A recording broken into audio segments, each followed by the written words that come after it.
All steps scientists for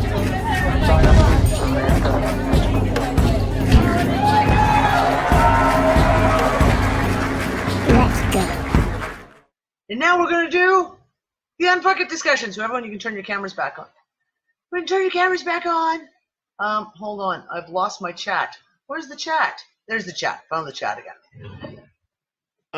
Danny, speaking of weather event, we had like this crazy thunderstorm with crazy rain that knocked down like a street light, knocked out the power in our area.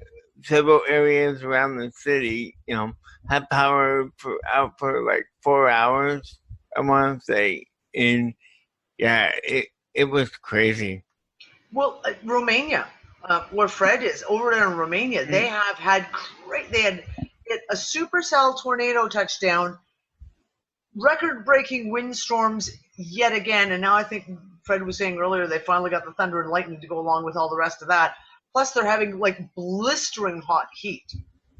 Now, here's the thing. So I was talking to my son Gabriel, who is in Germany, very close to Frankfurt, and he was talking about the heat, and he was saying the heat is so bad that even the wind is so hot, it does nothing to cool you down.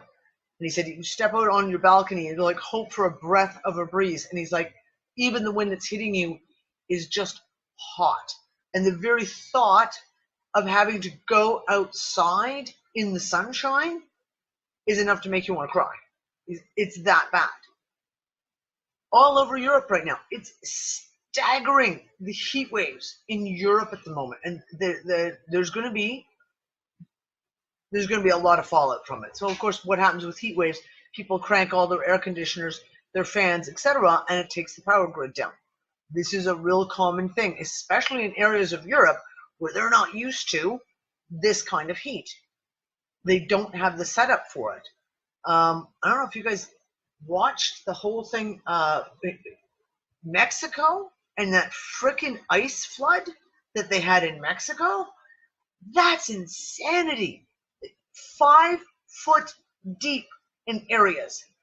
They were literally transport trucks where the snow river, the ice river, was up over the hood of the trucks. This is crazy. It's summer there. It's hot. It's summer. And there were pictures of people walking over the ice, and they're in shorts and t-shirts, which tells you how it's not like they've had a freak snowstorm and it got cold. They're all out there in shorts and t-shirts.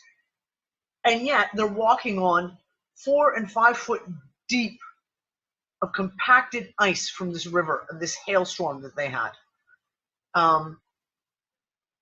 It's absolutely crazy stuff. Now, I am hoping... oh, Jules is here. I see her. She just popped in, but she's probably just woken up. Get caffeinated, chick. We're going to be pulling you on here soon. Jules is here. Megan is going to try. She's racing home from work to try and get on. She probably won't be available for another half hour or so before she gets in, because we're going to want to talk about, like, the first thing I did when the magnetopause started going insane was to put a note into our astrology chat and be like, okay, guys, planetary alignments, like, what the fuck is going on right now? Because there's something we can point to that we can say, okay, this happened today. What is going on? Could there be something in that way that was triggering what we're seeing with the magnetic stuff? Yes, Maury. Yeah, Danny, in the chat, I've had a little back and forth with Jules on the potential of that backside energy blast potentially being from maybe Saturn and Jupiter. And Jules had something to offer on that from her astrological point of view, and she watches that stuff, really closely. So if you can get her online, she might be able to give you some kind of info that you would. She's just waking up. We got to give her time to have coffee. It's Australia. No, it's like 5 o'clock in the morning in Australia. Jules has gotten up especially early to be here with us this morning. Right. So well, but she does have something to say about that. Yep, definitely. No, and then you had an eclipse, a full eclipse yesterday, viewable only from the southern points of Chile and Argentina, and I think lower levels of Brazil, I think. I wasn't sure. So we have the eclipse season, as the girls call it. The eclipse season. On the 20th of this month, we have the big eclipse. We've got all kinds of retrograde stuff that's happening, like, oh my gosh. So, and so New Zealand saw it too, Fred? Oh, okay, cool. I kind of wondered about that. So this is the thing. We have all these different pieces happening. Are there causes? Can we somehow draw a straight line diagram between all of them to put it together? I don't know. It's crazy. And Mercedes, I want to hear from you too, because you really have your head on all this astrology stuff too. So, like, and that's it. Revisiting and rethinking. Yes, we have to revisit and rethink a lot of this stuff. And when I'm looking at the graphs, I'm continuously finding myself going, okay, well, we have to rethink this. Normally, I would automatically think this, this, and this, but things are different now. Things are different. So you have to go back and kind of force yourself to go, okay, let's not draw the usual conclusions. We have to be open to see what other information is there.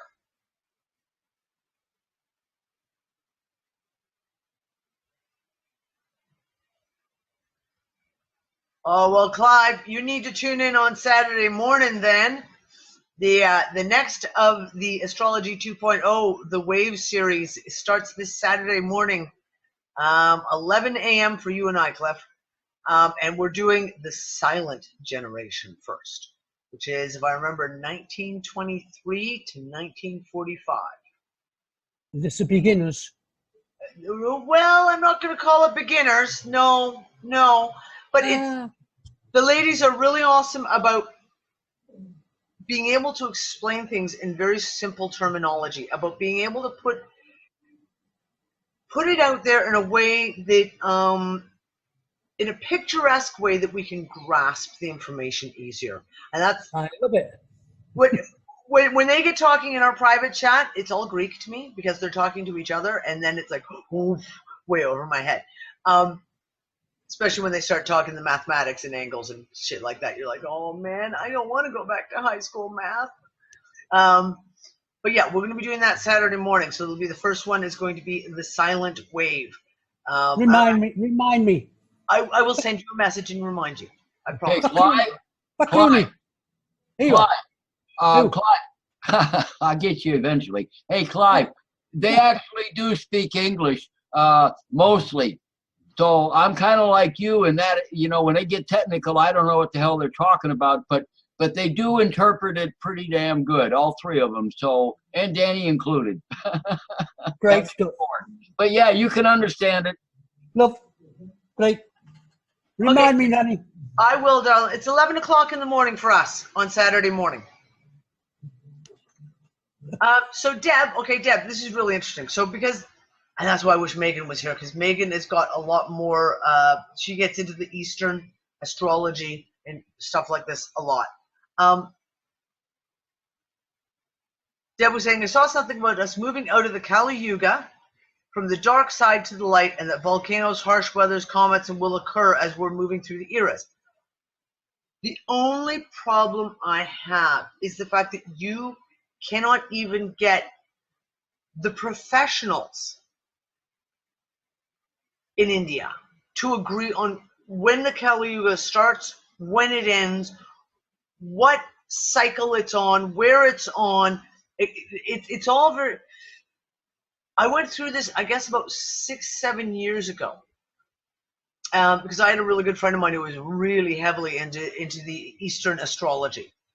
And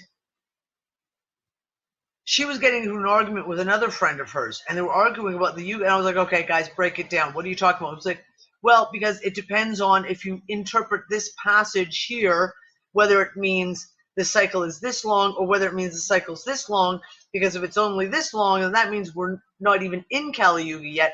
Yet if we're over here, it means we're in the middle of Kali. So this is where you get like,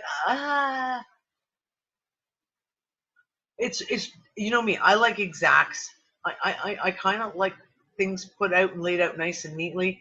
So when we have arguments between the so-called professionals about how to read a cycle, then you kind of go, well, we can't say that it is. It could be, because it certainly does describe like the end of the Kali Yuga. That's what we're seeing right now. Is it or isn't it? I don't know. And like I said, and unfortunately, I know just enough information on that shit to be dangerous. Like, I just don't have enough information to really be able to put the stuff together. Hold on.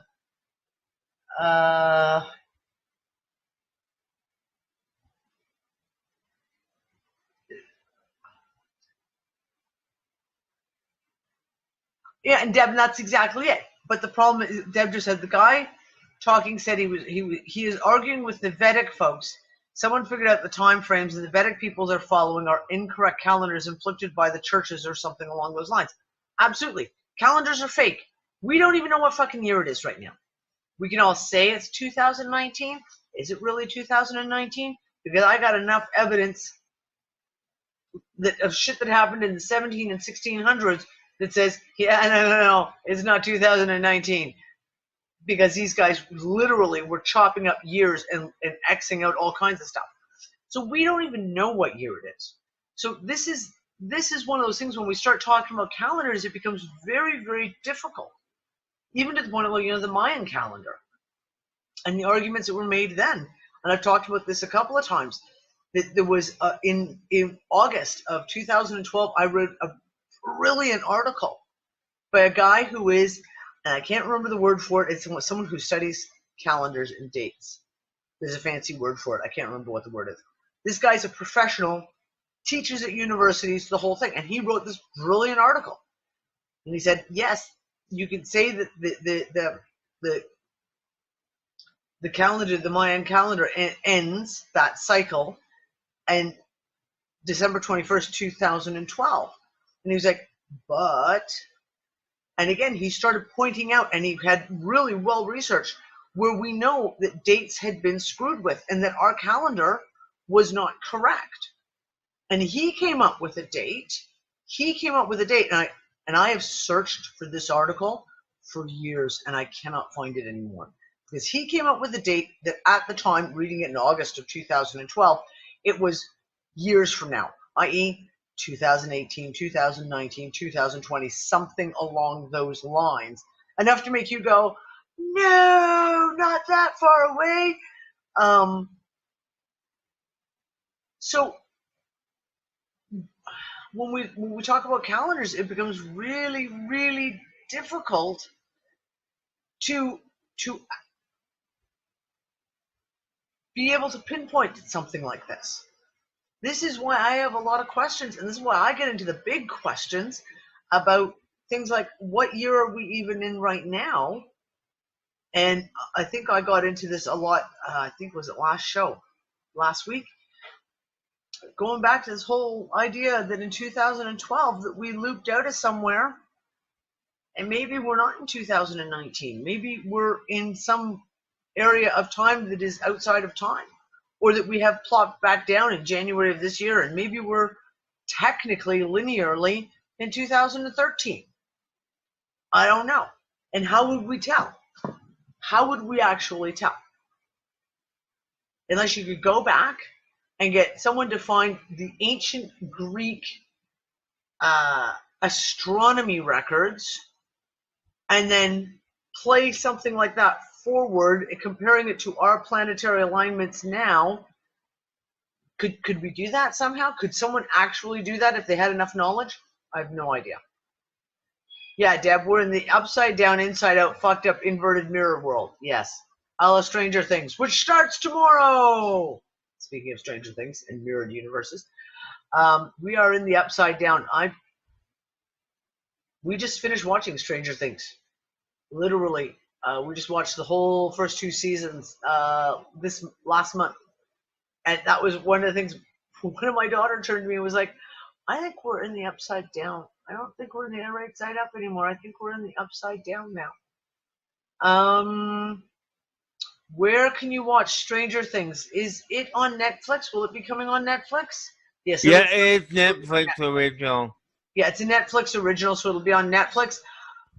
If someone reminds me, I though, had my hold on, Stranger Earl. Things. Hold on, Earl. If someone reminds me, though, I have both seasons. I can upload it to the Unfuckers website. So, but someone has to remind me. Otherwise, by tomorrow, I will have forgotten again. Sorry, go ahead, Earl. Yeah, I had my Stranger Things thing happen to me. So I go to watch them doing what I'm, do, right? Yeah. I look over, look at the shower curtain. It freaking changed. Now, I'm telling you, it is. Started, dude. I look at it and like there wasn't a red piece at the top of it. There wasn't a line part at the bottom with. Then it's like, and I go my mom, did you, because they went out that day, so I figured, oh, they might have bought a new shower curtain, right? I go, did you get a new shower curtain? She's like, no, we've always had that shower curtain. So, listen, Nick and I went out for a coffee yesterday, 2 days ago. 2 days ago, I guess. And we're sitting at our favorite little cafe where we always sit. And we're on the side of the road, so he's facing one way, I'm facing this way. And I look up, we're maybe the restaurant, and then there's like 5 flats, and it's the corner. And on the corner flats, they're totally decimated. They're being rebuilt, so they got scaffolding, etc. So it's something that's in your face. Do you know what I mean? Like, you obviously you look there because it's all this big monstrosity and all this construction scaffolding. Next door to it, there is a block of flats, and they've got these horrible gold aluminum balcony banisters around, which was so bad from the 80s they did everywhere. Except that now it's got this bizarre upright pole with overhead poles on it that are uneven, like they've been installed all weird and all uneven. And I went and I just looked at it, and it was just like, that was not there. That was not there, because I would have freaking noticed what a horrible eyesore that was. I know that wasn't there. And it's been nonstop. Nonstop. It's like every week. I wish Andrea was with us. Andrea, are you there? Can I tell them the story about your light? Because that was freaky this morning. Okay, Andrea has a light in her bedroom, and the only way to turn it on or off, she unplugs it. And she walks out in the morning, and I'm paraphrasing now, and she walks back into her room, and the light's turned on, and she thinks, oh, like, did I sleep with the light on all night? What the heck? And as she's literally looking at it and thinking it, the light turns off. And she goes and checks, and it's not plugged in. wow. Yeah, so this is the kind of level of freakiness that people are experiencing at the moment. Like, we're talking we're next level of freakiest. Yeah, Gail. Did you read what I put about last night, about during the night when I thought Nemo had got out of bed? No, I haven't seen that. No? I might have posted it in our chat, actually. But I really struggled last night to sleep. And I was facing the window and facing Nemo. And I was aware that he sat up. The bed moved, and I saw him sit up. I then even saw the shadow walk at the bottom of the bed, but I didn't hear the bedroom door open. So as I kind of put my hand out to push myself around to have a look to see what he was doing, I put my hand on him, and he was still in bed. And I've not told him this yet. I completely forgot until I'm sure I put it in the Unfuckers. Until the weirdness, till we start sharing the weird stories. So I was like, yeah, I'll just stay awake a little bit longer now. Well, I wasn't asleep, was not asleep. I talked about my barometer. That's Logan. It was 12. And last night he came out. Nick and I were sitting in the front room watching a movie, and he likes to read before he goes to bed. And sometimes if we're not watching him, he will read until midnight. just, when he's not supposed to. And he comes in, and I guess it's around midnight, and he's like, oh, I'm sorry, I stayed up reading too late. And I'm like, yeah, dude, go to bed. Comes back 5 minutes later, and he's like, I'm so hot. I just feel so hot. I'm like, go have a shower. Go have a quick cold shower to cool you off, and you'll feel really nice and refreshed, and go to bed. Okay. And like 10 minutes later, he's back again. 10 minutes after that, he's back again.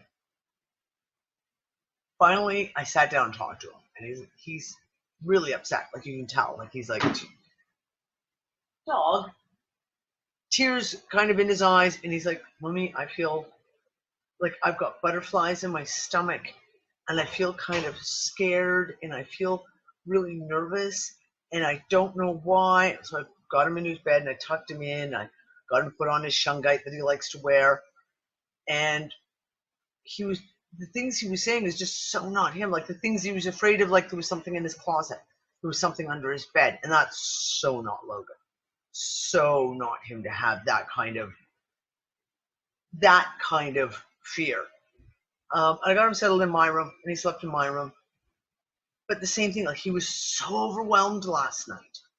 And I was trying to figure out the time zone differences of, like, when the eclipse happened. Like, was it one of those strange, energetic type things that was going on? Well, the same thing in our house. Like, the shadows have been, I saw a major shadow in our house 2 days ago. Like I said, for me to say, Nick sees them all the time, Quinlan sees them all the time.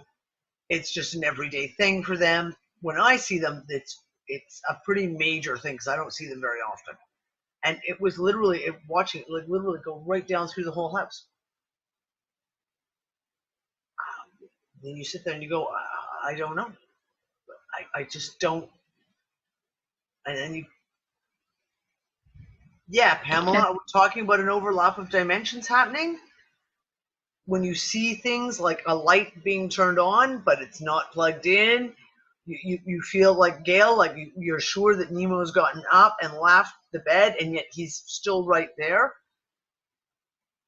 That thinning, and I talked about it last week, like, is that what we're experiencing? Like, these extreme thin spots between dimensions that where we're getting these kind of crossovers that are happening? Hey, Danny? Yeah, Maureen. Yeah, on that particular subject, let me tell you, there's more than a few of us in this room right now that actually think that's what's going on. Yep. Can we prove it? Hell no. Is there a paper on it somewhere? Hell no. But there might be, you never know. Well, that could be, but it's not popularly known. The point is, we can feel it, and that's what we're suspecting. Really, not just, another crazy woo-woo thing. We're actually freaking feeling that reality. Yeah. And I just wanted to share it. It's not just another crazy thing. The people listening to you right now in this room, there's a large number of them that actually think that's what's going on, for what it's worth to you. And here's the thing. So, I've talked about our low tides, extreme low tides, that have never come back. It's been, since February? The tides never came back. Yesterday, Nick and I are out walking the dogs in the evening, and the tides were really low. And our rock shelf that was in front of us at the seashore that we use is a very clear gauge of where the tides are. It was like, whoa, we were commenting last night, well, that's the lowest we've seen it in a long time. Like, it's dropped again significantly. Took the dogs for a walk today. The tides have come back for the first time in 5 months. The water level is right back to where it used to be. Now, again, we've got Etna blowing just north of us. Stromboli is like northwest of us. Is there, because of that, shifts in the underwater, things that have caused an elevation of the water levels? Could be. Absolutely could be. But again, I have to also throw it into the woo-woo and say, like, or is it one of those little dimensional shifts where it just, next thing you know, so I'm trying to catch up here with the chat is just going completely insane again. Oh, also, I forgot one more woo-woo thing. Yeah. So remember that picture that I posted about seeing the sunlight on my ceiling from my window? Yep. And there's no, like, anything that can like reflect the light onto my ceiling. Well, that happened again. Just at the same time, I saw that picture again on my Facebook, and it was on my ceiling at the same time as I was looking. I'm like, okay, that should not happen like that. Like, Earl, that's like a we're billion gonna and laugh one about chance. this. During dinner, we're like, throw a movie on. Nick's like, yeah, we'll throw on The Matrix. Haven't watched that in a while. And we only got to watch like maybe the first 15 minutes of the movie before, you know, we had to go and do other things, etc. We had just seen the scene at the opening scene where Trinity's on the run, Mm-hmm. and she's got the phone and she's trying to escape, and the truck's coming at her, and she puts her hand on the thing. We had literally just seen that 2 minutes later. Nick and I we're sitting in the front room. He's scrolling through 9gag, opens up the page, and the very first image that comes up is that image.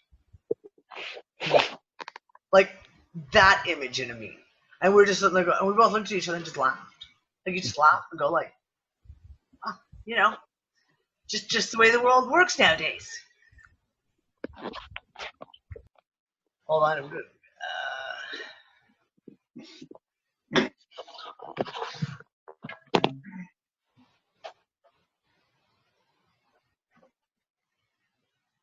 So I'm trying to catch up with everyone, all the stuff that's going on here. Jules, are you? I don't know if you're caffeinated enough to start talking about some of this stuff that we've been talking about, like the planetary shit. Let me know. I'm caffeinated. Are you I'm still not awake, but I'm caffeinated. But yes, in the last 12 hours, we had Saturn's second conjunction to the lunar south node. So basically, when Saturn goes retrograde, it basically makes an S in the sky. So it's passed over the south node, the south lunar node, which is a highly energetic point on the backside of the Earth at a really low declination, which is a low latitude. So it's sitting at around the Tropic of Capricorn, which is in the south equator. Then it's gone backwards, and in the last 12 hours, it's touched the south lunar node again yesterday. And when it goes forward, it's going to make its third conjunction at the end of the year. Okay. So yes, we do have a lot of stuff going on astrologically, but I'm just trying to get up the dates because I'm still half asleep. And we go. Mercury goes into retrograde in the next couple of days too, doesn't it? Yes, we've got Mercury going retrograde on the 7th. Hang on a second. Just what we need. On top of everything else, Mercury in retrograde. Bye-bye, computer. It was nice knowing you. Mercury retrograde isn't going to be so bad. It can fuck with communications. It's just highlighted. It's pulsing. It's just strongly pulsing at this time. When it goes retrograde, that's what happens. It's highlighted. So we rush into stupid decisions and all that sort of stuff. Is that Jules? Yeah. Is she talking strong? Yeah. Hi, Megan. What'd she I can talk- hear you. Yay. Oh, Oh, what did I do? Hello. You're Oops, sorry. unmuted. It's okay. It's okay, Jesse. We'll forgive you. Yeah. Megan, Okay, I'll mute. just to give you the update, we just dragged Jules out of bed. She's just barely caffeinated. She's not quite awake yet. And we're asking her really hard questions. So if you want to rescue her a little bit while she doesn't waking up, feel free to jump in. We're talking about the insanity of the planets right now and the geomagnetics and everything else that's like just fucking off the charts. Just the mic's on, the camera's not on, right? Yep, your camera's not on. It's just the mic. the sun is blaring on the screen, so I can't tell. I literally just pulled in the driveway. Long story short, because I have to run and go grab supper now. Eclipse season's opened up last night, so that's crazy in and of itself. We currently have 4 planets in retrograde, and we're about to have 2 more. 4 planets in retrograde, and Mercury is coming around to do that too. Oh yeah. Yeah, and then the next week, Chiron will go retrograde as well. So all these planets are closer to us, and they're a lot louder. Like in the I don't know how you put it. Exactly. They're frequency- pulsing. They're pulsing. They're just energetically charged. And like they're physically closer to us, so it comes in so much louder. It influences our daily life so much more. And not only that, it's during eclipse season. So we're in a very potent window of time, I guess you could say. Some people don't like the term karmic. I like it, so I use it. I was just going to say, is potent a nice word to say for fucked? It can be. Eclipses are the bringers of change. So it's about finishing one thing and starting another. So if you think of every 6 months, it's like a chapter ends and then another chapter begins. Think about like a movie. At the end of a movie, all of a sudden, like you got to wrap shit up, right? Yeah. So it's like, okay, like we've got 15 minutes left and the film's over. So let's start, wrap this up, wrap that, get that plot point wrapped up. So there's a lot of climaxing happening because there's endings and beginnings kind of overlapping each other right now. And I think it's interesting too, because Mercury goes retrograde on Saturday. So Mercury is going retrograde at 4 degrees Leo. Last summer, we had a total lunar eclipse at 4 degrees Aquarius, which is an exact axis. And Mars retrograded over that point and the South Node at that time. And we also have Mars with Mercury as it does its retrograde thing. So I think there's a lot of like time overlapping on itself from now to last summer. And it's almost like we're in these little loops and these things are popping up again. And we thought we had things figured out and we wanted to take action on them last year, but we couldn't. We were stuck. There was no momentum. Oh, that's interesting, Megan. Yeah, and it's like now the pieces are starting to drop into place because it's go time. Like things are really starting to cement in. And if you want to get even more, you better get it together now. Sorry, Jules, say that again? Basically, if you didn't get your shit together last summer to make the changes that you needed to, you have to do them now. Yeah. Hey, Megan, could I ask you a quick question? I'm sure I can. If I can just get her in. Go ahead, Maury. Just ask your question. Fire away. Okay, cool. Danny started out this program today talking about the energies coming from the backside of the Earth, which is not sun-facing, obviously. So Jules and I in the chat got talking a little bit about the possibility of Jupiter and Saturn actually being the physical cause of that. And I'm wondering, I want to ask you from your perspective, is that a possibility? Yeah, you know why I would say I would agree? So if you think about it, we're going through the northern eclipses right now. It doesn't matter which hemisphere you're in, it's a northern eclipse because the sun is with the north node. So that means the south node is on the other side of us. And Saturn and Jupiter and all those planets are all down there in the same area where the south node is. So it's behind us. So to me, that makes sense. If we're up, that's down. Do you get what I mean? Yeah, okay. So if we were to look, for example, because we've been talking about things like the planets are going, a shit ton of planets are in retrograde. If we were to look at the date, so I can't remember even what date was it that I said it all started with the magnetopause. Was there any specific movement on that day? Trying to think what day that would have been. That's exactly what I'm doing. I know I can't scroll back in our chat. Was that the 29th? I believe it was the 29th when the first blast hit the magnetopause and just went crazy insane. I've never seen it like that before. Not for this extensive. We see the magnetopause do the crunch when a geomagnetic storm happens occasionally. But I remember you talking about that.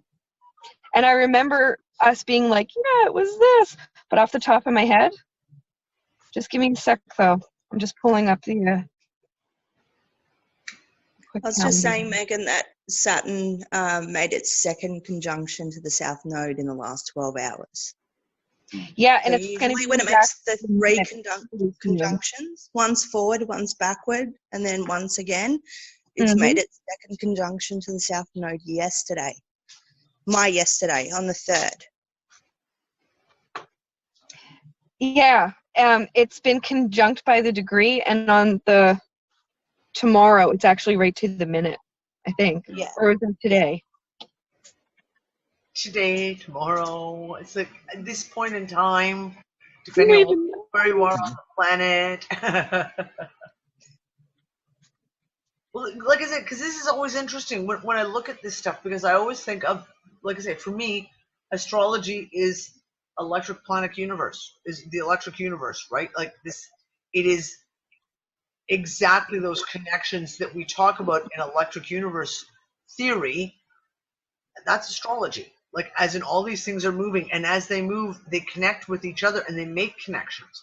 And so when I see a physical anomaly, like we saw, then I immediately want to ask, okay, well, wait, was there something physical there? Was there, a planet moved in a certain level, and because of that, can we look at that and say, okay, there's maybe our flashpoint, so to speak?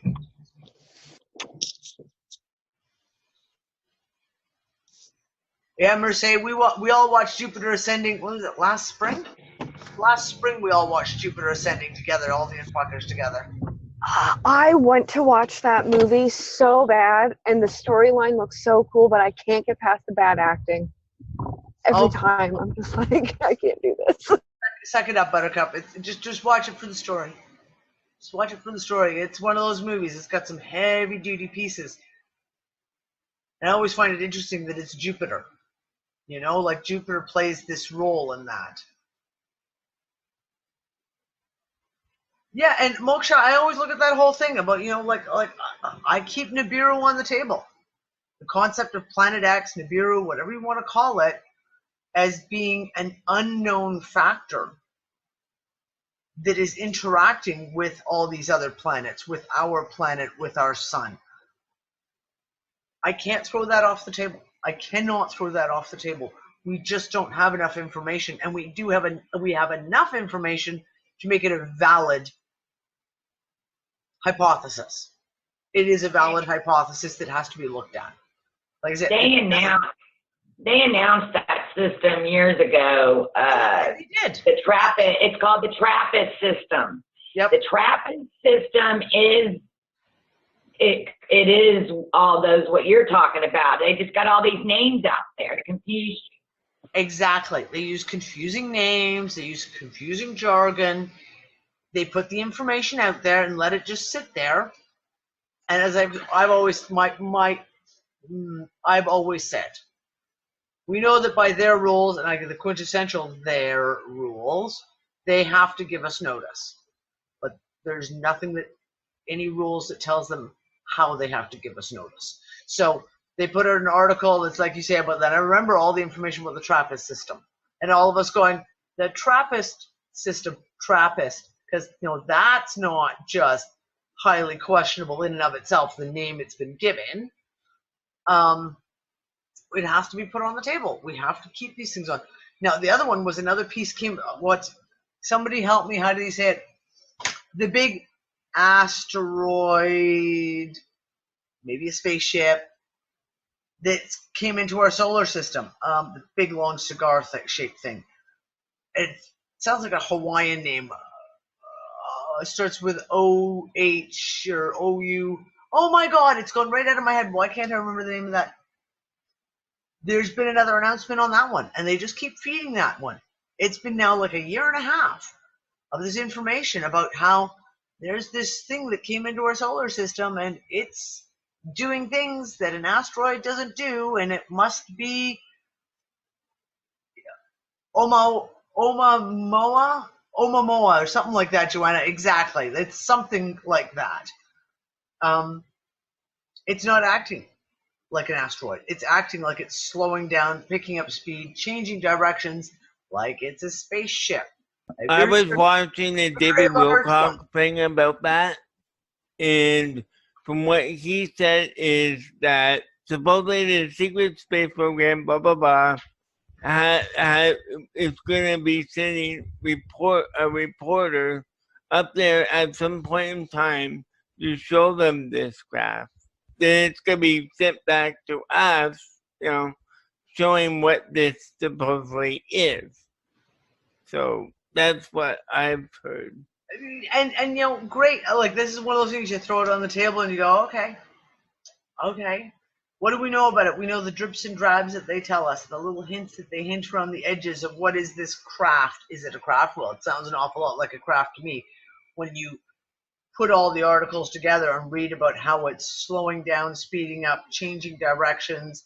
There's certain radio frequencies that seem to be coming from it, right?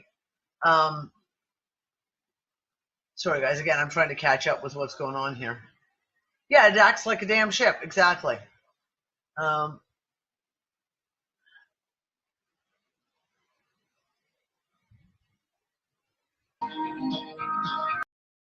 Bassie, yeah, I agree. They're going to prepare us slowly. And that's why, and I don't necessarily agree about this whole one world government aspect of it. But I am theorizing, and I have done for a while, that if they know something's coming, this is what we talked about last week. If they know something is coming, something is about to happen, they won't come out and tell us. And it's the whole Armageddon movie line. Again, Billy Bob Thornton. They can't tell the public because, you know, the vast breakdown of society instantaneously. But they just feed hints. Hints are continuously being fed into the public. Continuous hints. Now it comes back into, like, for example, I always talk about the whole idea of being prepared and prepping and having food storage and kind of making sure that you're self-sufficient for at least a certain amount of time, a short amount of time. With all the shit that's going on right now, especially, for example, all the floods and the droughts, that all the food lands are being just decimated around the world at the moment, then this makes sense. It makes sense that we're prepared to look after ourselves in this situation. But when I keep seeing them putting out news bite after news bite after news bite, and regardless of what each of the topics is, the overall picture of it is people need to be prepared. Whether it's alien ships coming in from outer space, whether it's asteroids, comets, etc. There's yet another mainstream article coming out. There are 4 major asteroids heading towards Earth right now, and it's all sensational. Then you read the article, and it's like, well, this one will be coming by in 2030, and this one will be coming by in 2028, and you're like, okay, so you're putting all this sensationalism up. Why? Again, asteroids is a big one. It's been coming up over and over and over again in the news, continuously. Well, the other thing that we have at the moment is over and over and over again, there are asteroids making flybys at really, really fucking close ranges. To the point of, like I said, back in 2014, I'm laughing because they talk about this one asteroid come by. It was going to come by. It's going to be at this distance. It's going to be the closest asteroid to come by Earth. We're not going to see another one come this close again until like 2022, a month later. We've got another one that's coming, and they always seem to forget that they've told you in the last article there won't be one this close again until 5, 10, 20 years from now. Hey, Danny. Yeah. I'm thinking on this. You know, I do have something to say more lengthy than 2 sentences this time. You know how the national news media, at least in the United States and probably worldwide, has lost its credibility significantly with a whole hell of a lot of us. And we kind of watch it still to see what, quote, they're talking about. But we don't take what they say as actual serious. We take it as in fact, propaganda for the system, one way or another. They are. Well, I'm offering or suggesting that they're not the only ones doing that stuff. Our educational system, our scientific community, all of, and our NASA, and all of that stuff. Alt media too, we're finding out or have found out, is the same thing. It's all, quote, the system inundating us with a bunch of information from their point of view. And what I want to bring to the table here, which I've kind of done a little bit along the way anyway, is that the real source of true information no longer resides with them like we used to think it did. And what I'm saying is a group like this, for instance, is much more likely to come up with a true answer than what we get from the official sources of information, no matter where they come from. And we need to start taking that into solid consideration rather than just say, well, they said this and now we got to react to it. I don't know anymore. Again, I'm thinking of, I still look at the programs that in prime time on CNN, MSNBC, and Fox News just to see where the hell they're at.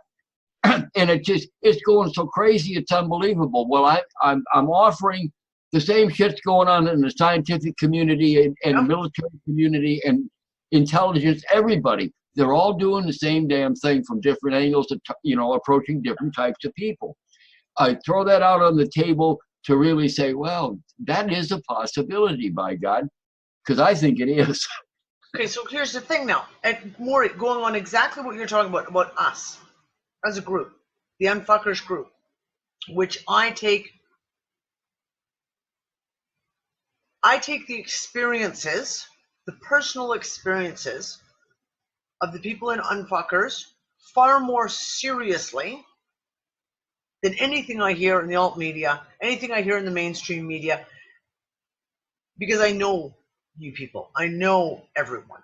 So, for example, last summer, there was a wave of Unfuckers, pardon the pun, who had dreams about water.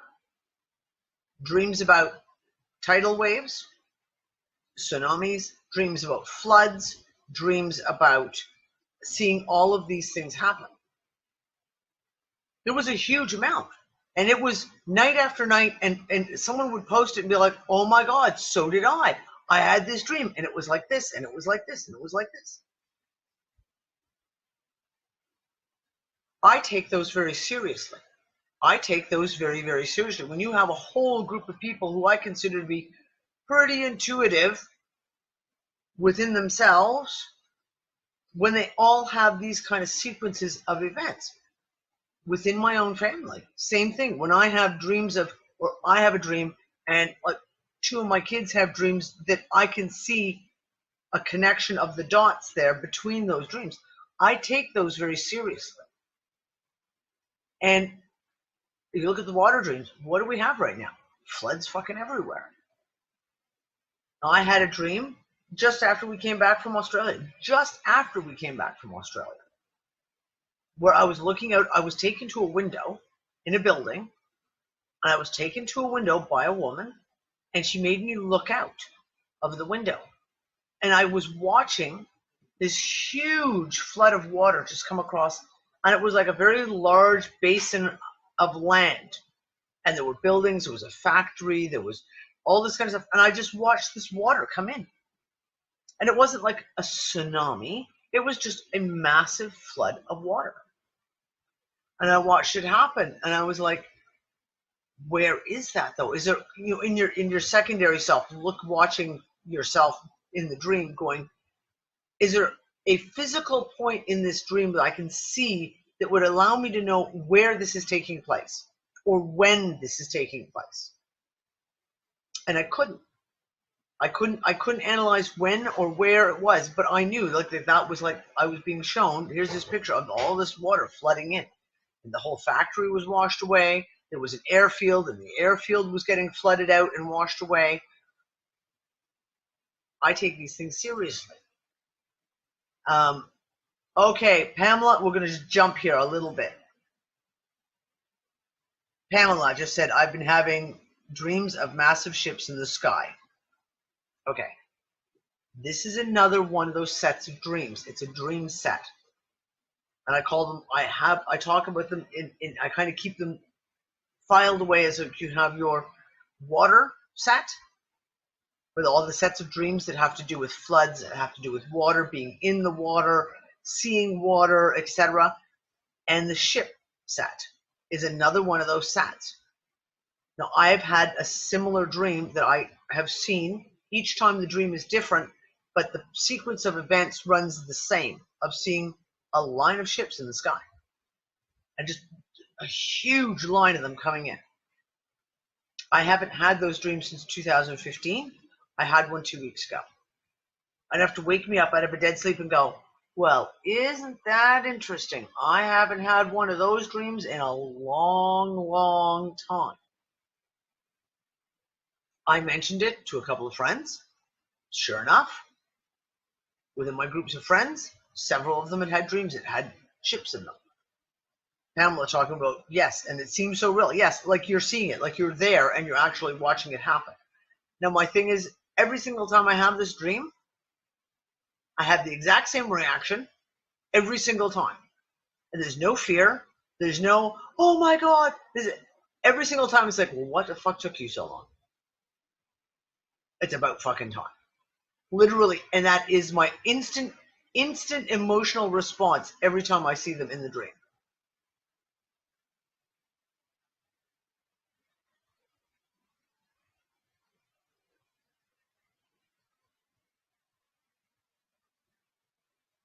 I'm just literally trying to catch up with you guys. The chat is just like,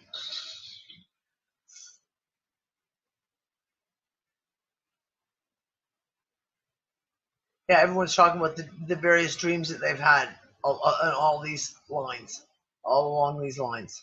You know, Danny, on that one, you got to remember, keep in mind, there's more than just a one true story going on. There's a bunch of true stories going on. I think our task at this point is to pick out which is our true story and put the other ones in a proper place, rather than accept them all as potentially true and none of them are more important than the other. It's more. It's time to start narrowing in or focusing in on what's important or what's true for us. Bearing in mind there's a bunch of other true things going on too that aren't for us. And that's what I'm saying. But the whole thing is, when we talk about multidimensionality, right? How do we know what is this dimension, what is that dimension, and how do we know that we're in the same dimension that we were in last week? When we have these bizarre flipovers, like I said, where buildings change, where things happen in people's houses. Here, literally in the last 3 months, the amount of Mandela effects that we've had here in our own household, the shit that's happened. What dimension am I in? What timeline am I on? Schrodinger's cat has been talking about this a lot, because they're saying that we're shifting like crazy, that everything's so fluid right now that, I mean, we're looking at differences on a daily basis sometimes. So everybody just better get used to it. I mean, I watched Roscoe. Okay, he's so spoiled that if I don't get him new toys with brand new squeakies in them, I mean, within days, he will never touch them again. And I watched him walk over to the freaking dog thing with all their toys in it and rummage through it and pull out an old toy. And I'm like, what the fuck? He never does that. And then my baby girl, she's whining and barking and wouldn't stop. And it was like all day yesterday. And I'm like, you never do this. Yep. So again, these are little things, but I'm telling you, it's happening all the time. I agree with Danny, can I add something to that? Like tying into like what Maury just said? Earlier, Jules and I had mentioned about all the planets that are in retrograde and how they're physically closer to us and their noise are louder and their frequencies are higher. So there's a lot of focus on what's going on in Capricorn right now, but one thing, it's a big thing because it's Jupiter and it's not really getting a lot of attention. Jupiter is in a very strong position right now in Sagittarius. And I think with Jupiter being retrograde in Sagittarius, it is the closest it comes to the Earth and its cycle. And the influence on us all is just like Maury said, it's to find our truth. It's to find that story which is true to you, that creates your reality. Because when Jupiter moves into Capricorn in December, with all this other stuff that's going on in Capricorn, as we approach the next eclipse cycle and the southern eclipses, when shit's going to get real and the Pluto-Saturn conjunction in Capricorn's happening, we're not going to have that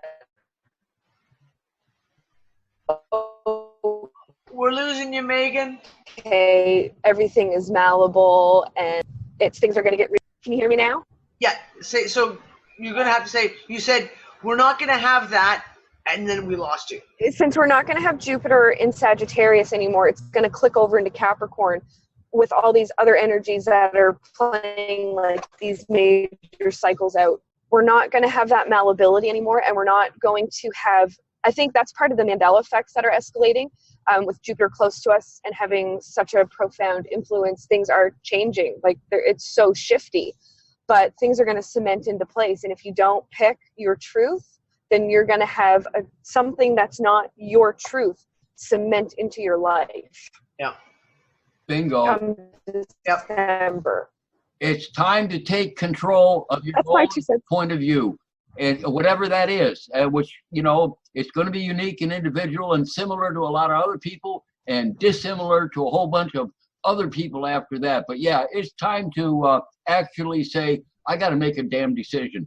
I can't just play around with 16 million different possibilities anymore, or else, like Megan just said, it'll be imposed upon you. Yeah. And you don't want that. None of us want that. And we're all taught, like we're all so programmed from such a young age that we all have to have like a collective experience, but we don't. Yes. If you think of consciousness as like an ocean, we are all individual drops of water. Yep. And every individual drop of water has its own experience in like the water cycle of life. You know what I mean? Like we're not all going to rain in the same place at the same time or evaporate back. Like it's all so highly individual, and it's allowed to be that way. But we've been taught to think otherwise. Yep. And then we've been taught to fight with other people that don't share our perceptions and delusions and experiences. Got to say delusions because Neptune is close too. So. Yeah. And that's just it. And that's what one of the most misleading aspects of the New Age movement that was, in my opinion, completely corrupted was that oneness. Well, we are all one. We are all one. We are all one. And the delusion, you're right, that came with that was that we all have to believe the same thing. We all have to want the same thing. And if you don't want the same thing that I want, well, you have a problem. And that is one of those very, very subtle pieces. And really, it's a piece just like religion, right? Just like any religion. Religion gives you a set of rules. You got to live by these rules. You have to want the same thing. You all have to want the same thing. You all have to want to go to heaven. You all have to want however that's going to play out. And there's no room for the individuality of what your experience is.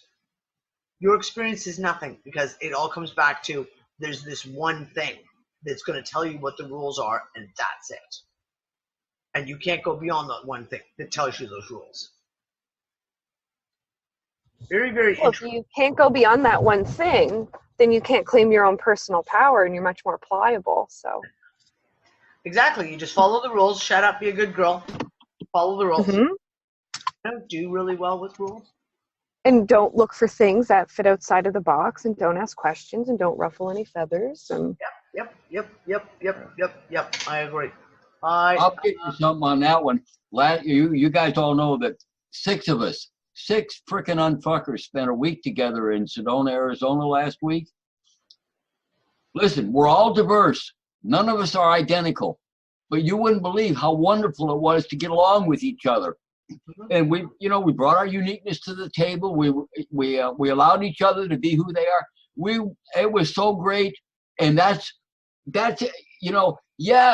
we were the same, but we acknowledged our differences. So there is a uniqueness to it, which is, again, this is the general thing that Megan is saying especially from her astrological background, but she's a larger person than just astrology. So she's bringing her whole life experience into her conversation, just like what I do. I'm not an astrologer, but I am bringing my life experience into this environment.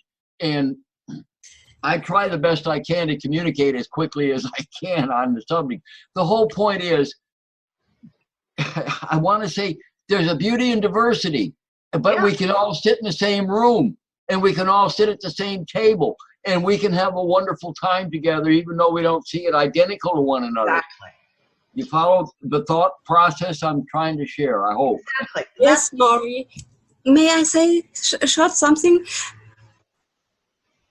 Imagine if we were all equal and wanted the same thing, what would happen? It'd be a disaster. Exactly. Therefore, it's better that we are all different and have different, so we don't battle over things that, and we complement each other. Exactly. Exactly. You can simplify that really, like, right down to like bare bones. Let's say everybody went to an all-you-can-eat buffet and every dish in the tray was exactly the same. That would be awful. Or if you Why went to would you an want? all-you-can-eat buffet and everyone ate only from one dish. Yeah, like, yeah, there's 1,000 dishes, but you can only have this one. Yep. Yep. Diversity is a beautiful thing. And that's why I've always loved when we've had unfuckers get together, when we have groups, you know, like when we had the gathering here back in 2017. Was it 2017? Seriously? 2017, 2 years ago. I can't believe it was already 2 years ago. You know, when I was in Australia and we had a bunch of us get together in Australia, I always talk about community, right? And this is our community here. This is all of our community, and we have these discussions once a week, and we all chat together in our group, and we share our experiences, etc. But when you have the opportunity to actually get together physically and hug someone or laugh with someone and just tell a story, go for a walk, sit there and talk for fucking hours, right, Gail? These are the things that bring you that much more closer together, and realize how much you love the diversity. You know, on my birthday here, we had Gail and Ann came, and Jenny was here, and we sat around drinking coffee and laughing and just talking and enjoying. We're not the same person. None of us, not any of the four of us, is even remotely the same.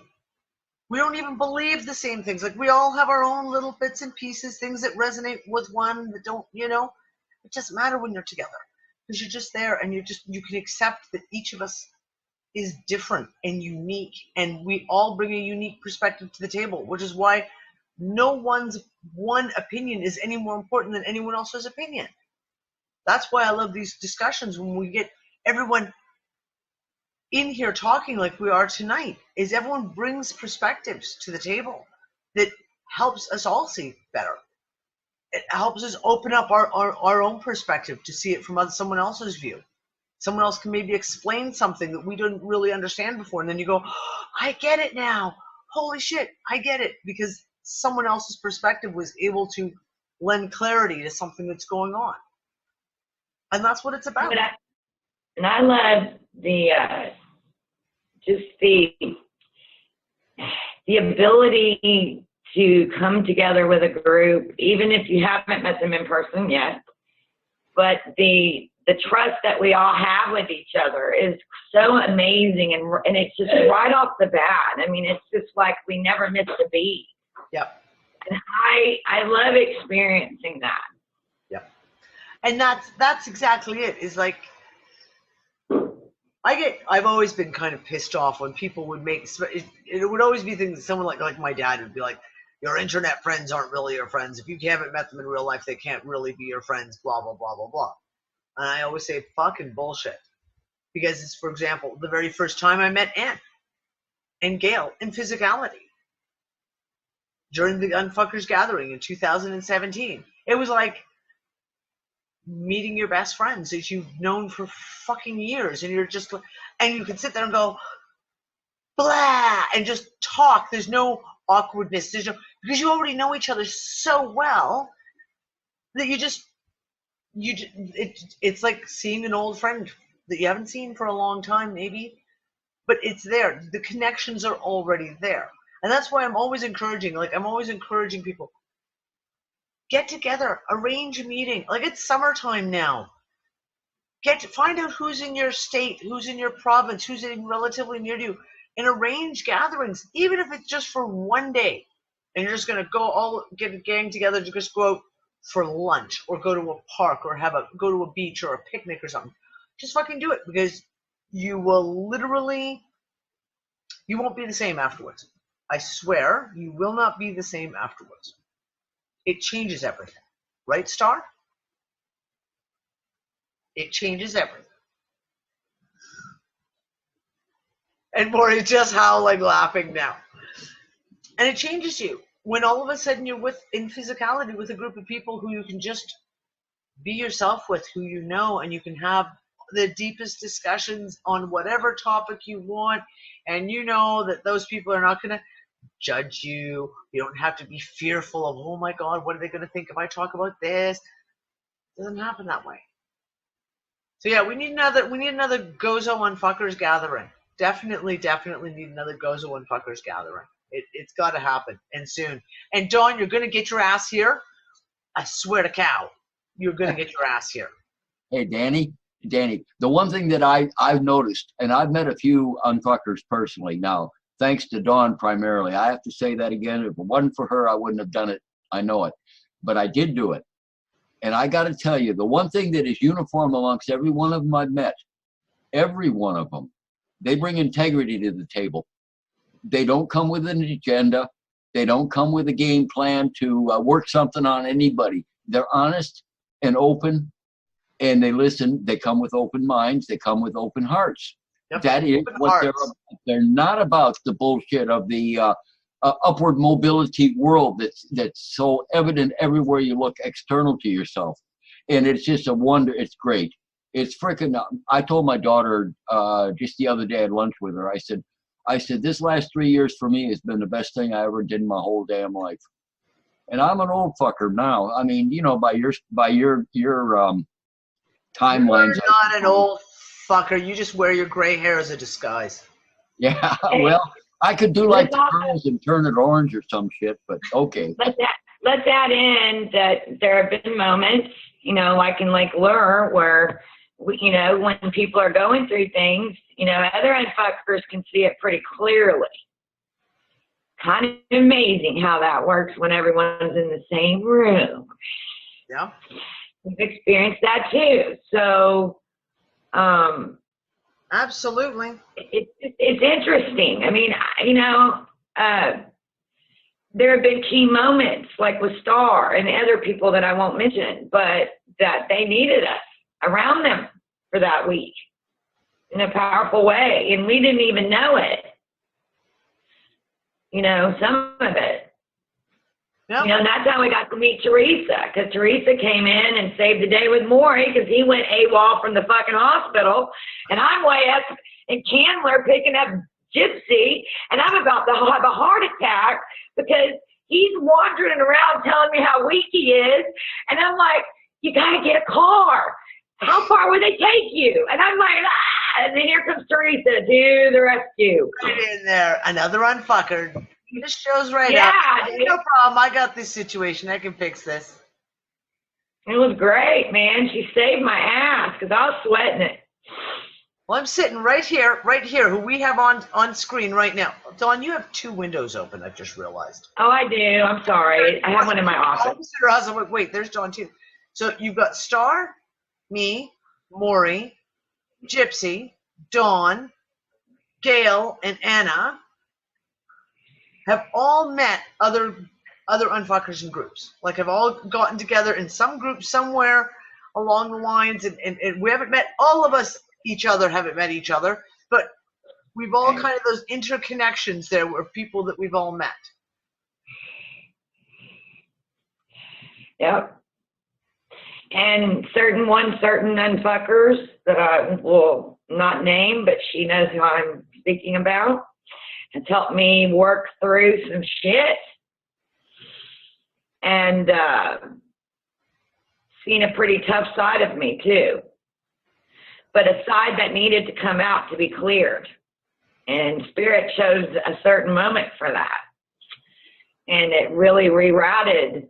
It really made me understand that the Dawn from the addiction days and all the bad shit that happened to me, and the one that kicks ass, you know, on the streets, so to speak, you know, the crazy ass Dawn.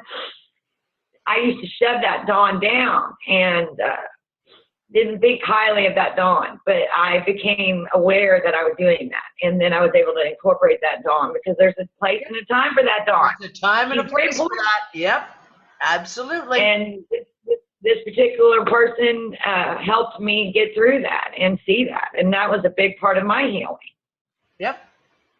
And that happened in an unfuckers house. So there you go. Yep. You know? That's why I always It's powerful stuff when we get around each other.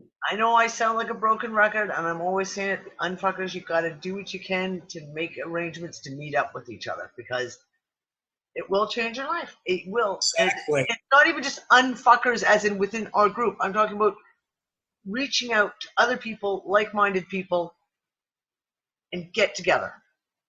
Even if it's just for a day. Even if it's just for a day. Some of the most important connections you'll make in life, as far as I'm concerned. As far as I'm concerned. And I've gone through it. Like, this is me speaking from my own experience. All the people that got together in Morocco. That experience of what that was like. It was incredible. Getting together in Australia. Getting together here in Gozo. It changes you. And that's what we have, the Unfuckers list of locations. Like there's a, it's in the group. Oh God, someone would have to try and pull it up. But there is a, it's in the announcements. It's pegged. It'll be way down towards the bottom now, but it's pegged in the announcements of the list, and all the Unfuckers are just going on what state they're in, what province they're in, what country they're in, you know?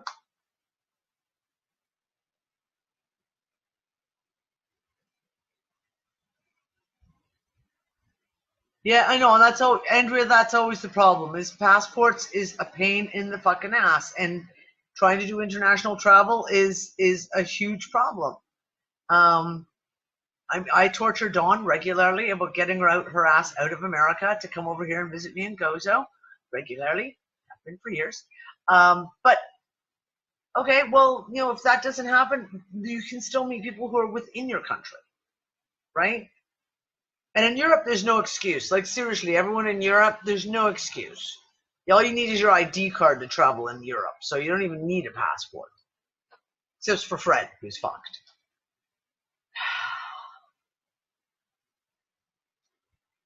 Fred, you really got to get your passport done, or your ID card done. You really. Says the chick who's stuck in her country because of her ID card. Yeah.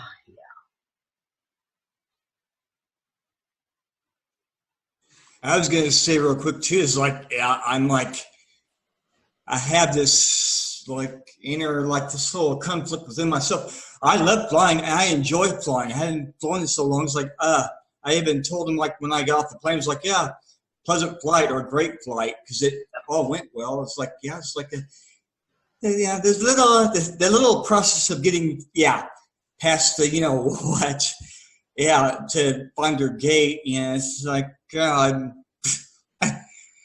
Once you got past the whole finding your gate problem, it was a fine flight. It was just getting through the security. Yeah. It was just a little, you know, surprise, shock to me, since I haven't flown. Like I told one guy at work in the airport, I haven't flown in like 18 years. Yeah. It would be a shock if you hadn't flown in 18 years and all of a sudden you were exposed to TSA bullshittery. Yeah. So yeah, it kind of caught me off guard. I'm like, in my head, I'm like, oh, this is horrendous. Yeah. I just wanted us to get together. So yeah, it's like, yeah, I love all of you. So yeah. Hey, Star, I'll say it to you here, like I said it to you in Sedona. The less you spend time in your head and more in your heart, the smoother it'll frickin' go for you. It doesn't mean you lose all sense. You just become efficient as opposed to confused. Yep. Or That's what brought me there, Maury. crap. Yeah, Maurice, that's what brought me there, the heart. Yeah, that's what brought us all, the heart. Yeah. Merce, are you saying Barcelona to Malta? No, I was looking. There is a website where you can get tickets that go all around the world, and you have different stops in different countries, and it's really not that expensive. You would think it would be. It is much cheaper than if you would do it by your own. It's much cheaper now than it was even 10 years ago. But I did fill in a questionnaire, and the answer that they came up was not so favorable because it wouldn't start in Barcelona. It would start in London Heathrow. They gave me the price in pounds. Yep. I have no idea what pounds are in euros. Right now, the pound is £1 is worth about 93 cents euro. It's because the pound is really, really radically dropped, so it's very close to the euro, which is highly unusual. Okay. So yeah, it's That's strange. so like 1,000 pounds sterling would be about 1,090 euros, maybe 1,100 euros. Okay. Then also the itinerary was totally not in alignment with what I was asking for. So I also wanted to. It came up because there was an astrological meeting with Kai Pacha in South America, in Central America, and also Rick Levine would be there, and I love those two. And Rick Levine is already quite advanced in his age, and I don't know if I have the chance again, but Okay, but I would. we're saying this is what you do. Those are those packaged ones, and they're a pain in the ass because you discovered because they have set places they're going to go, and that's it.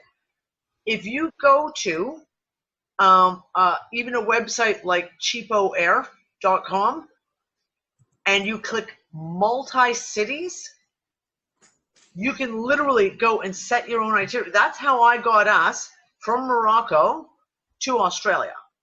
And I could have done it in ways, and it takes you time to figure out, like, okay, well, what are the best openings from here to here? What are the best openings from here to here, etc.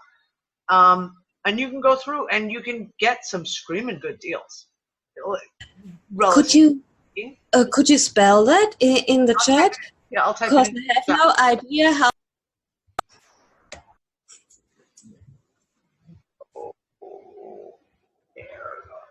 There, I typed that in. And the other one is Google Flights. I use Google Flights as a tool, never to book with, but to search, because the search engine, and that's just flights.google.com. Because the search engine is really good because it brings you up the prices per day, like it drops the calendar open, and it will give you the, say you're going Barcelona and your first one, say you want to hit is, say, Malta. Then it will give you all the dates every day of the week and give you the prices of the ticket on each day.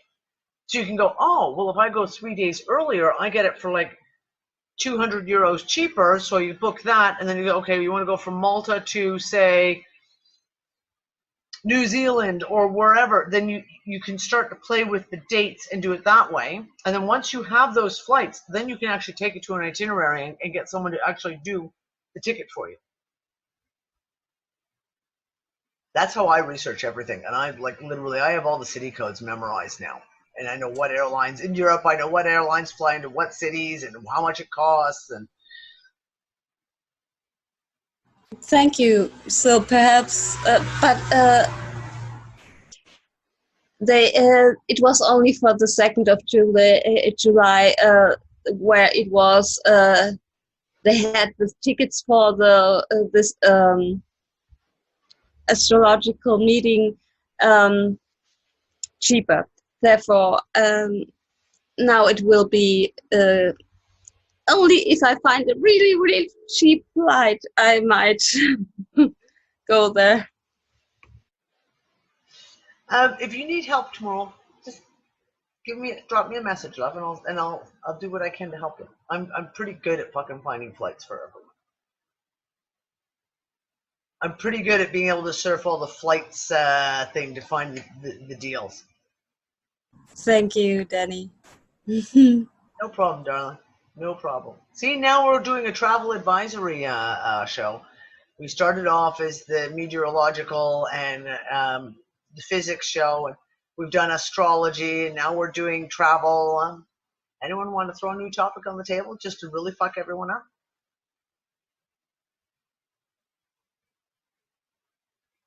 It's a multi-dimensional show. Truly a multi-dimensional show. That's right. I don't know if everybody saw the last Schrodinger's post, but, you know, they were talking about the astronauts and, you know, what they've been made to, you know, the secrets they've been made to hold, you know, and that they didn't really know it from the very beginning, you know, kind of trained into it. And then some have been killed. And, you know, there's that one panel, and it's one of the old news clips. And there's like Neil Armstrong and Buzz Aldrin and that whole team, and they get asked a question. I can't remember exactly what the question is, but it's one of those very telling questions. And the looks on their faces say everything, because they go from like, yeah, that's it. Yeah. Like, oh, not going to talk about this, not allowed to talk about this. Nope. Our experience is not what you're talking about. Yeah, and just having to hold that lie. And then, of course, you know, seeing everything we saw in Sedona. I mean, like I said, it's like a freaking highway up there, man. I mean, this is serious. It is a highway. In and out. Yeah, Dawn. Thank you, Dawn, for saying that. Yeah, that night. Or like the Foo Fighters say, the sky is a neighborhood. The sky is a neighborhood. Yeah, I like that. Well, you know, last year, Dawn and I were talking about it. Now we got Star. We took them and frickin' showed them. Oh. So now you got 3 in here that have seen that stuff. Well, Patrick saw it. Anna saw it. Yeah, of course. The others were there too. Everybody saw it. Yep. No doubt about it. Joke. So you know, you go back and you hear Trump say, "Oh, put together a space program." I'm like, really? Yeah, don't even get me started. That's funny. Yeah, there's a lot going on up there, and like I was saying when we were there, it's like I have no doubt there's so much going on that we don't know. That I want to fucking know. I want to fucking know what's going on. Don't see it unless you're equipped. Well, I mean, you know, we've seen a lot with our own eyes. I've gotten some good on it. I mean, Star was right on it by that night. I'm surprised his neck could hold up. We kind of got our heads on the back of the chair in just a way that it could handle, you know. And that's when you go and get a pillow and go lie on the ground and stare upwards. That's literally true, Danny. I mean, my eyes, I guess, ain't as good as the rest of them, because they were sitting back and they say, "Look over there," and with their naked eyes, and they would agree. I couldn't see shit. I could just see the sky, you know, but they could. And I went to bed eventually, and the next morning I say, "Shit, how many did we actually see with their naked?" 11. We saw 11. There you go. Yep. When we were in Morocco and we went down to the Sahara, at one point there was a whole group of us laying on the sand dunes in the middle of the Sahara, just laying there, staring up at the sky. You've got no light pollution anywhere on a clear night. And it was insane. Like, we must have seen 20, 30 in a matter of a few hours, and we just laid there, drinking coffee, smoking, talking, and just watching the sky. And going. Yep. They're just like nothing. And some of them changing direction slightly, and some of them just going off at an angle slightly. Yeah, I'm like, okay, yeah, we know they're doing something up there. Something's going on, and I'm like, they got the whole system going. So I don't know where Trump's going with all this, honestly. I don't know. I mean, is he just making it official now, I guess? But this is what I'm saying. Is like, if we look at it as like, it's like there's, in my perception, it feels like they are slowly drip feeding the public.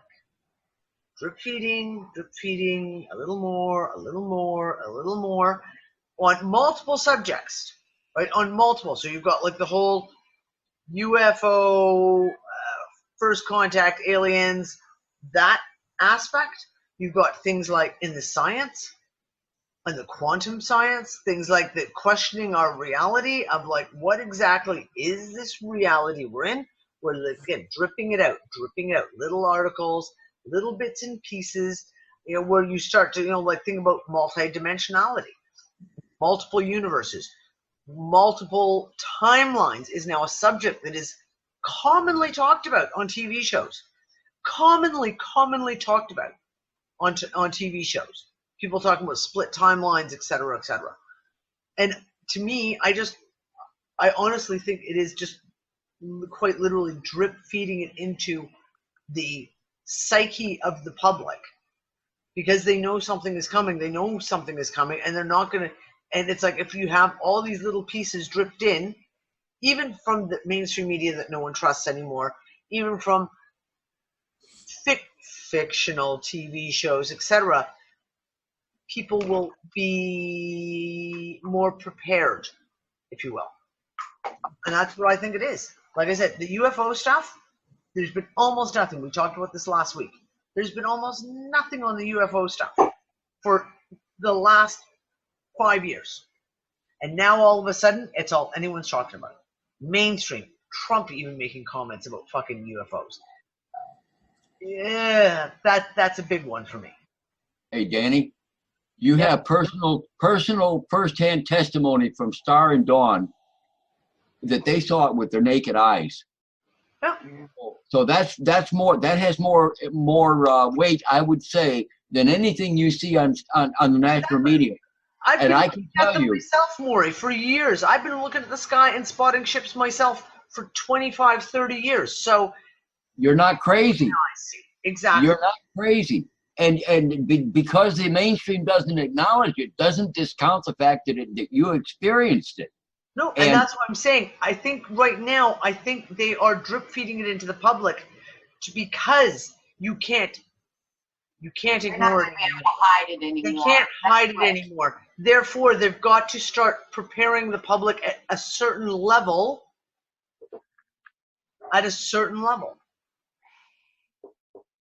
Yeah.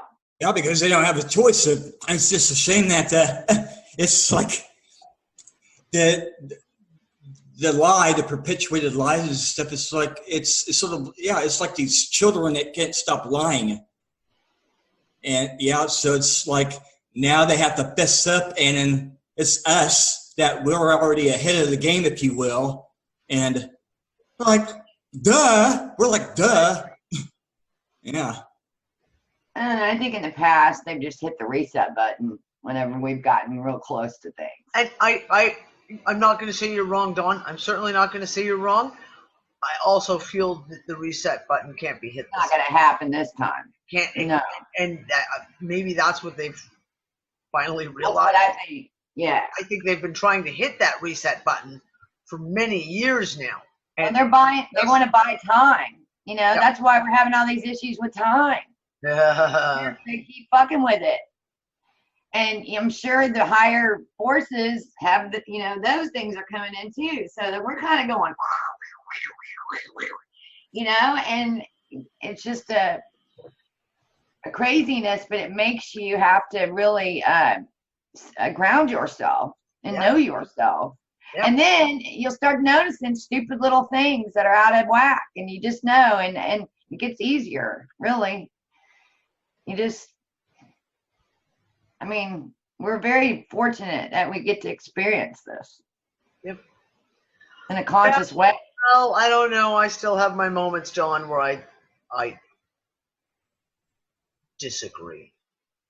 I'm just saying, if it was the difference between being awake or unawake, I choose awake. Absolutely. And what I'm talking about is those days when you have those days where you're just like, I want to see the fine print on my contract that says that I went in this. Okay, listen. I went in 5 fucking kids and 2 dogs on a planet that's just seriously. I went into Whole Foods yesterday, and the whole place lit up over here. I had the shirt on again, and they all went nuts. And they were all. And I'm thinking, oh my God!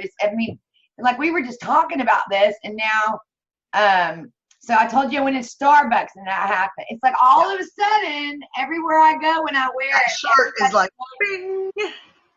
Yeah, it was crazy, and you had people from like every color in there working, and they wanted to know about our group. They're like, "What kind of group is it?" And then they're like, "Cool." And I mean, I was just like, "This is crazy." I've been living here for a long time, man. I come in here a lot. Or maybe yeah. Moksha on Sunday. Dawn was wearing her T-shirt, the one that from the Unfuckers T-shirt shop that I did. It says "Stop the fucking planet, I'm getting off." Apparently, it's just the T-shirt right now. Major conversation starter right there. I said, yeah. I said, it doesn't really matter what color you are. We're all getting played by the sellouts. And they go, oh my God. They go, that is your coolest customer all day. I mean, they were making such a big deal out of it. And I thought, this is freaking awesome. Nice. This gives me hope. This gives me a great amount of hope. If I could get those printed up in mass and just hand them out to people, I would howl. Everybody's like, where can I get one? Where can I get one? I mean, they're all like, I'm telling you. And you have to get you like print off, next time you can wear your shirt, print off like the little web address like for the T-shirt shop and be like, okay. Well, they all want me to bring it in. They all want one. I'm not shitting you. Well, you and I maybe talk some business, and we'll see if we can't kind of work out something like do a T-shirt deal. And they're like, what other shirts? And sell them out there. I know, and I'm like, and they're like, well, what other shirts do y'all have? And I'm like, oh, let me tell you, we got some cool T-shirts. Oh, yeah. I need to do some more T-shirts, guys. I've actually got so many designs that I haven't uploaded. I haven't had time to upload the artwork and get it all sorted because it's finicky, like uploading into the site, and you gotta sizing and getting it. I have a pile more. I do need to maybe spend a day this week and actually get into the T-shirt shop and upload new stuff. You need to, because you know what will happen is there'll be people here wearing them, and everybody's gonna want one, and that particular shirt could explode on you. There we go. Well, maybe I'm not kidding. I'll need to have to get it done. I'll have to get it done. This is a spiritual thing, man. I don't got nothing to do with it. Yeah. I want to get one of those United shirts. One that's like I can actually see the print. Yeah. Your shirt. Sorry, you should have sent yours back. You really should have sent yours back. That was just a shitty print job on yours. Yeah. They should have sent you dark blue shirt with purple print or green print or whatever it was. It's not going to show. They should just not allow that. Yeah, that green print, that like kind of dark green print on that purple shirt, man. Oh, purple shirt, yeah. Yeah, you guys saw that. It was I saw it. I was like trying to read it, and then I figured it out, but I was like, damn. I didn't say that to you because I didn't want to hurt your feelings. That's like it wouldn't have hurt my feelings. I know, but I just let it go. Yeah. When Star got it, I was like, dude, send that back. You need that done in another color. That can't be that color. That's not going to work. Let me say hi to Which one's T-shirts too? Do they? What is the T-shirt website? Isn't that terrible when I don't even... If you go to rts.earth, there is the t-shirt site. There's a big picture right near the top. You click on that, it'll take you to the t-shirt shop. Redbubble, it's on Redbubble. Redbubble, yeah. And you just, if you go to rts.earth, you'll see the t-shirt shop. It's a nice big sign right towards the top. You just click on that and it'll take you directly to the Unfuckers t-shirt shop.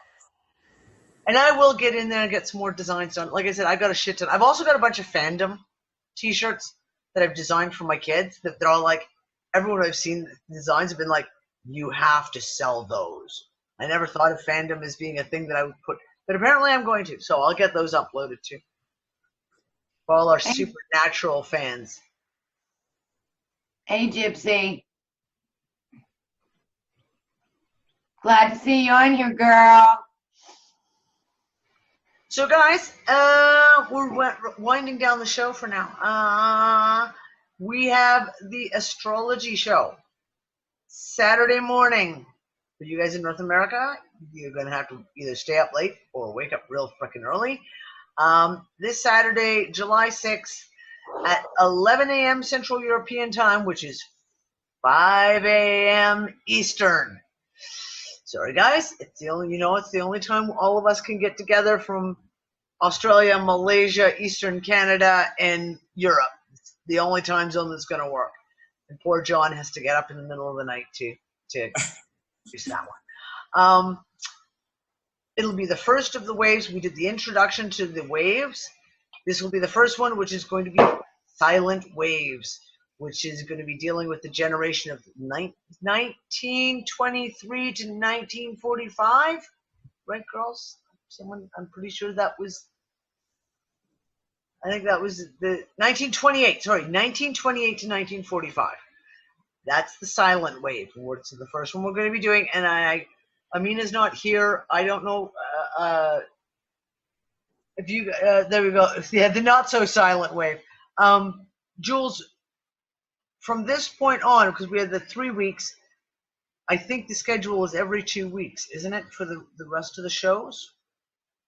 I'm going to have to go back and just verify that, and we'll have to, like... Yeah, we're going to do it every 2 weeks. I think there's like 1 or 2 weeks there where we've got stuff on, where there's a little bit of a gap, but essentially, yeah, it's every 2 weeks.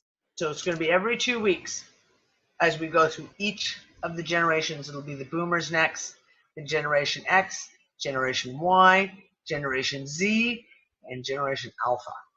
So that's going to be, and it'll all be on Saturday mornings, guys. I'm really sorry at the silly, silly hours.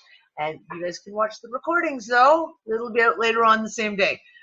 Sunday night is Fringe Night. And I may have a couple of special shows coming up. I'm just in the middle of kind of preparing some information. Jeff Gates and I are going to get together again very good soon for a sit down. We got some interesting shit to talk about. We're going to get into the blockchain stuff again. We're going to talk about the blockchain again, but again, we're going to be getting into the metaphysical kind of aspects of some of the shit. It's going to be an interesting conversation. So Jeff and I are just got to work out our schedules. Hey, Danny, on that one, I got a question and a request. I miss Jeff Gates on Facebook. I don't interact with him anymore, and I like that guy. He's not on Facebook anymore. I know he's not. Tell him to get the fuck back on. He don't have to, No, I think, I don't know if he'll come back. I know he's slowly kind of coming back to things, but he took a lot. I'll tell you what I'll do, Maury. Yeah. I will invite him to join the Unfuckers Zoom room. Yay. Because I have him on Zoom, so I can add him, but I'll have to get his permission, obviously. And then at least you'll be able to contact him from there. Yeah. You'll be able to contact him from there. Thank you. That would help too. My final comments for tonight is just hang in there, everyone. Like, it's fucking insanity right now, and the physical shit that's happening, like the pains, the sicknesses, the ridiculousness that's playing out physically, emotionally, mentally, it's real fucking heavy right now. So just kind of saying to everyone, like, just hang in there. Just hang in there. Bullshit. Don't hang in there. No, don't hang in there. Know that you're above this shit. You are absolutely capable of, no matter what comes your way, of dealing with it, Danny. You really are, and the rest of us too. Yes, darling. I get that, darling. But right now, I'm dealing with people with staph infections and massive infections and all kinds of shit, lymphatic swelling. And yes, we can deal with it naturally, and that's what I mean by hang in there. Some of the shit is the physicality that we're just. Yeah, it's not so much mental, but it is mental. Yeah, the mental stuff we can deal with. The emotional stuff is tough, but we can deal with, and it's all about us.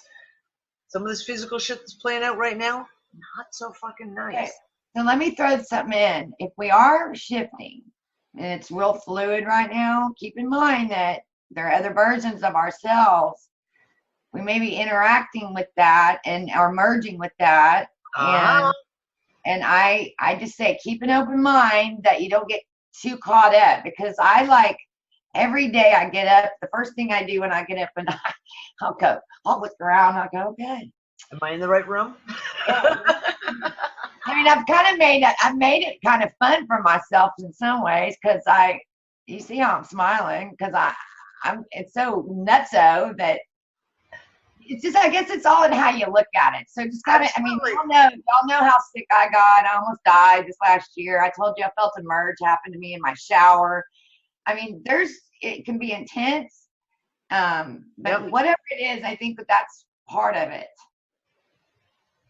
I think so. I'm definitely not going to say you're wrong, chick. I'm telling you.